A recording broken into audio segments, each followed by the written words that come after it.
भांगी दिगला बुढ़ीमार घर। गुरुवार प्रशासन तरफ सरकारी जगार जबरदखल उच्छेद करा जाइथिबा बेले एही जबरदखल उच्छेद बलि पड़ा बुढ़ीमार घर। एपरी एक दुखद घटना देखा मिली बरगढ़ अधीनस्थ अंबाबाली ठारे। जीरा नदी तटरे जड़े बुढ़ी माँ बहुत दिन घर कर रुवा बेले आज गुरुवार तार घर को प्रशासन पक्षर भांगी दि जाइथिबा देखा मिली।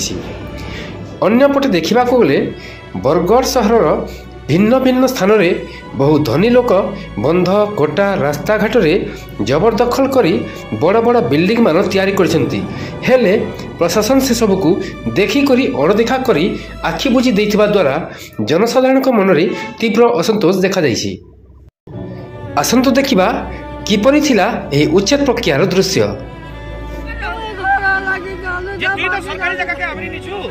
हमारी जाति करे कॉलेज हमार फोन है बता नहीं कि कोना ना जाना लगे सरकार की बेसरकार ना जाना लगे माने हमार भाई जाए ना ना के के लिए जी नहीं ना You bloody asshole, you don't know.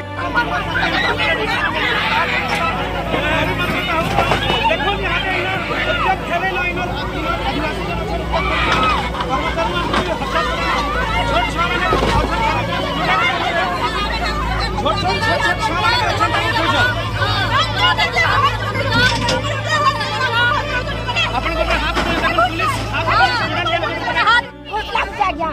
भारी खुश लागू